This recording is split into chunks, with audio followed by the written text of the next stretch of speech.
বেগম খালেদা জিয়ার মাগফিরাত কামনায় ঢাকা সহ সারা দেশে বিশেষ দোয়া ও মোনাজাত হয়েছে।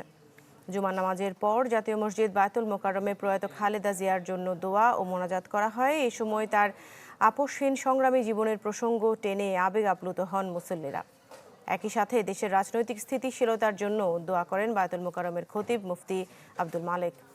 ঢাকা ছাড়াও বাদ জুমা সারা দেশে মসজিদে মসজিদে হয় বিশেষ দোয়া ও মোনাজাত। গেল ৩০ ডিসেম্বর রাজধানীর এভারকেয়ার হাসপাতালে শেষ নিঃশ্বাস ত্যাগ করেন তিনবারের প্রধানমন্ত্রী বেগম খালেদা জিয়া।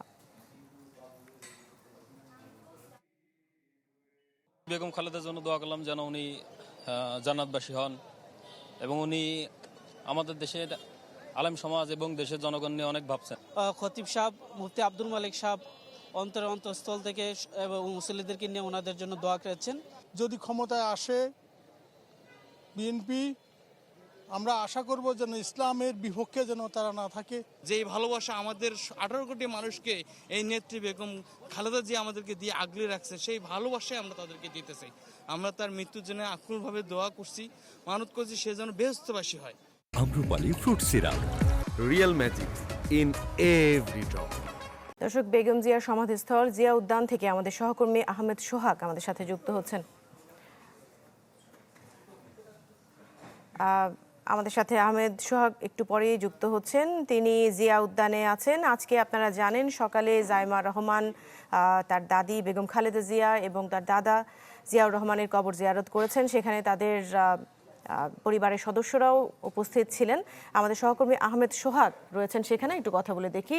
সোহাগ, সাধারণ মানুষের জন্য জিয়া উদ্যান খুলে দেয়া হয়েছে, এখন আসলে ভিড় কেমন দেখছেন? সব মিলিয়ে নিরাপত্তার ব্যবস্থাও বলবেন, সবকিছু বলবেন একসাথে।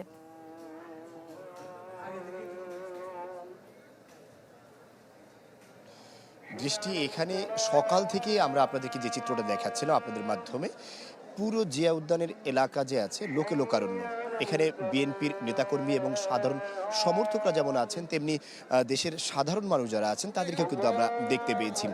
শুধুমাত্র যে ঢাকা জেলার মানুষরাই এখানে এসেছেন ঢাকার বিভিন্ন পয়েন্ট থেকে এরকমটা বলা যাবে না। আমরা এখানে কিন্তু বিভিন্ন জেলার ব্যানারে বিএনপি নেতাকর্মীদেরকে এখানে দেখেছি।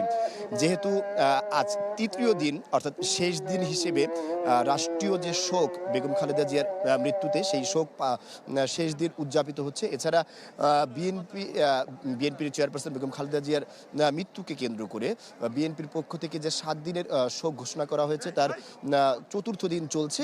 সব মিলিয়ে এই শোকের যে পরিবেশ এখানে আমরা দেখতে পেয়েছি। বিএনপি নেতাকর্মীরা যারা আসছেন সবাই প্রায় কালো ব্যাজ ধারণ করেছেন। এছাড়াও এখানে যারা মাজারে আসছেন তারা অধিকাংশই বিভিন্ন ধরনের নেতাকর্মীরা এসেছেন। তারা কিন্তু ফুলের বুকে নিয়ে এসেছেন, ফুলের তোড়া নিয়ে এসেছেন।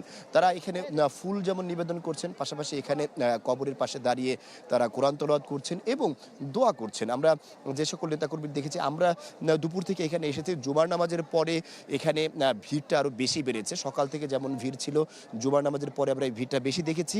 অর্থাৎ বলা যায় যে এখানকার যে পরিবেশ, সেই পরিবেশ কেবলই এখন লোকে লোকারণ্য। বিএনপি নেত্রী, তিনবারের প্রধানমন্ত্রী, তার প্রতি সাধারণ মানুষের যে ভালোবাসা, সেই ভালোবাসারও কিন্তু প্রকাশ এখানে আসলে এই মানুষের সমাগমের মধ্যে আমরা দেখতে পেয়েছি। বিএনপি নেতৃবৃন্দের মধ্যে কিছুক্ষণ আগে ঢাকা মেয়রের সাবেক, ঢাকা দক্ষিণের সাবেক মেয়র পদপ্রার্থী ইশরাক এখানে এসেছিলেন। তিনি আসলে তার এখানে বেগম জিয়ার যে রুহের মাগফিরাতের জন্য তিনি ক্ষমা প্রার্থনা, সাধারণ মানুষের কাছে দোয়া প্রার্থনা করেছেন। পাশাপাশি তিনি জানিয়েছেন যে এখানে বেগম খালেদা জিয়ার যেই মৃত্যু যে হলো, সেই মৃত্যুর ক্ষেত্রে আসলে বিগত সরকারের যে চিকিৎসা নিতে না দেওয়ার যে অবস্থা, সেই অবস্থাটাও আসলে দায়ী বলে তিনি এখানে জানিয়েছেন। দৃষ্টি।